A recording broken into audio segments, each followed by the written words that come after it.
while the bulb is being reproduced, and it gives either a change of colour or a change from a single flower to a double flower. That is an example of how you will find a sport in the field growing amongst the variety that it's sported from. I'll show you now how we propagate. A hyacinth bulb doesn't naturally reproduce itself to any extent at all, and so we have to use a propagating technique. You need a special knife like this, or a melon scooper will do, and you take out all the base plate so that you've cut down to concentric scales. Now that is left in plenty of air circulation.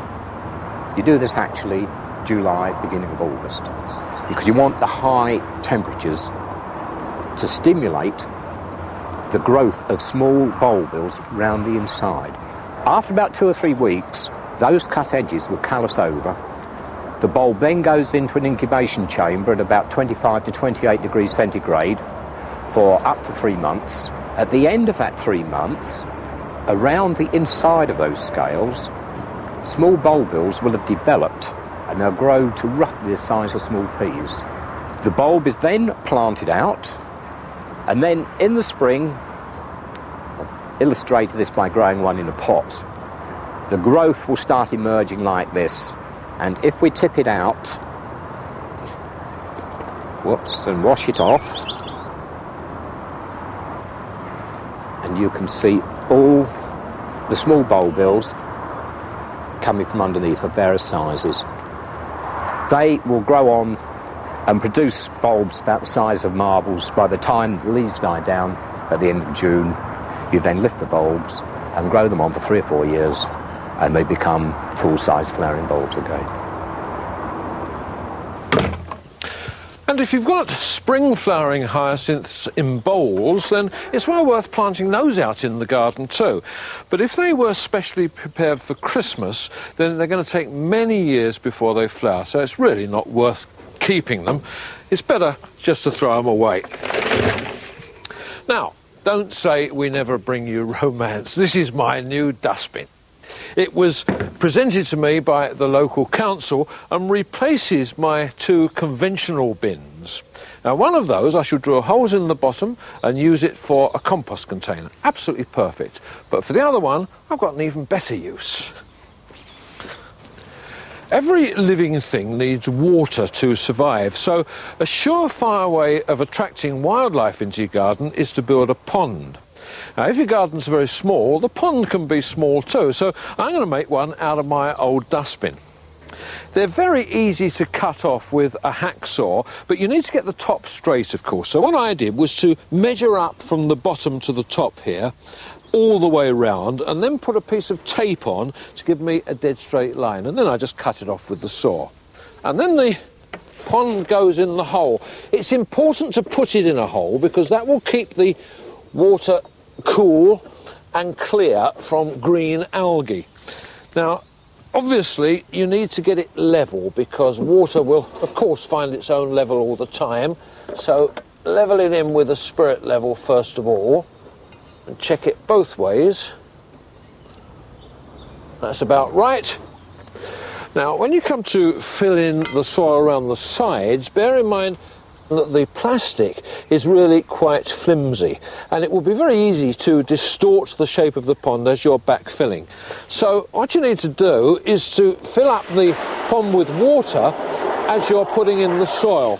And it's exactly the same story if you've bought one of those preformed plastic ponds from the garden centre.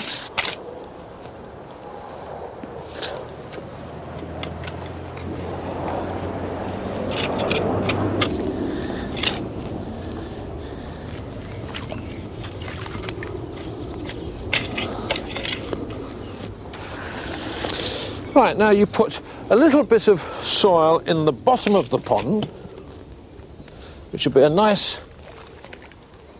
environment for any plants you've got. And the first thing that you need is oxygenating weed. This will help to keep the water clear Now, normally with big ponds, you tie a weight on the bottom and throw it in, but with a little one like this, well, you can just push it into the soil at the bottom. And then, very importantly, you need one plant in a pot at the side. And since the top of the pot should come just below water level, you might need a couple of bricks in the bottom there. And in the top of the pot, just put a few stones. This is just to hold the soil in. And the whole thing acts as a step so that any animals that are foolish enough to fall in will easily be able to get out of there. And very shortly that water will clear completely and the pond will be very attractive. Now, you're going to want to plant plants around the pond, but do bear in mind that this soil is not actually moist at all, it's bone dry. So what you need are plants that look as though they could be bog garden plants, but aren't. Things like the lovely bleeding heart, for example, or Corydalis with superb blue flowers, or very appropriately, Angel's fishing rods.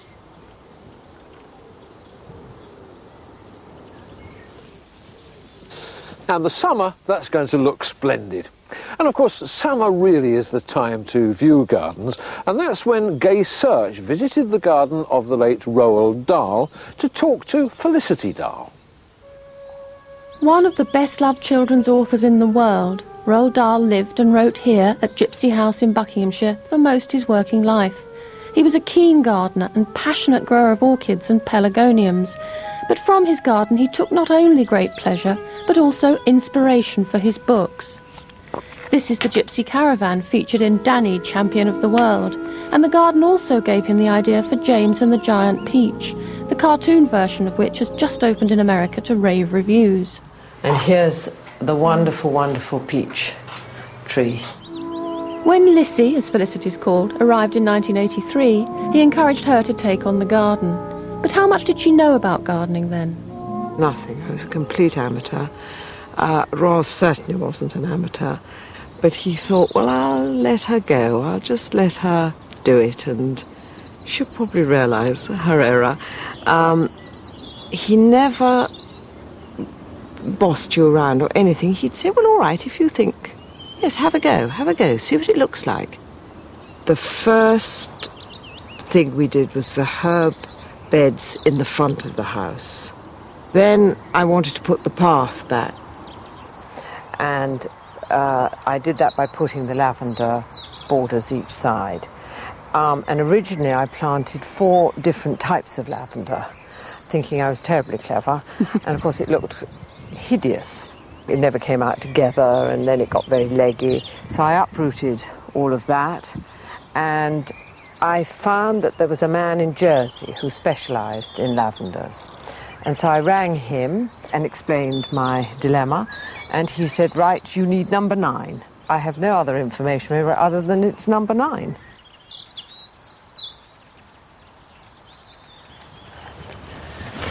Goodness, your hostas are astonishing. There's not a slug hole to be seen. I know, they're incredible, aren't they? Mm. Somebody told me that if you dug ash, fire ash, into the soil, that gets rid of the slugs. So we put all the fire ash from the house onto them, and certainly it's worked. Absolutely.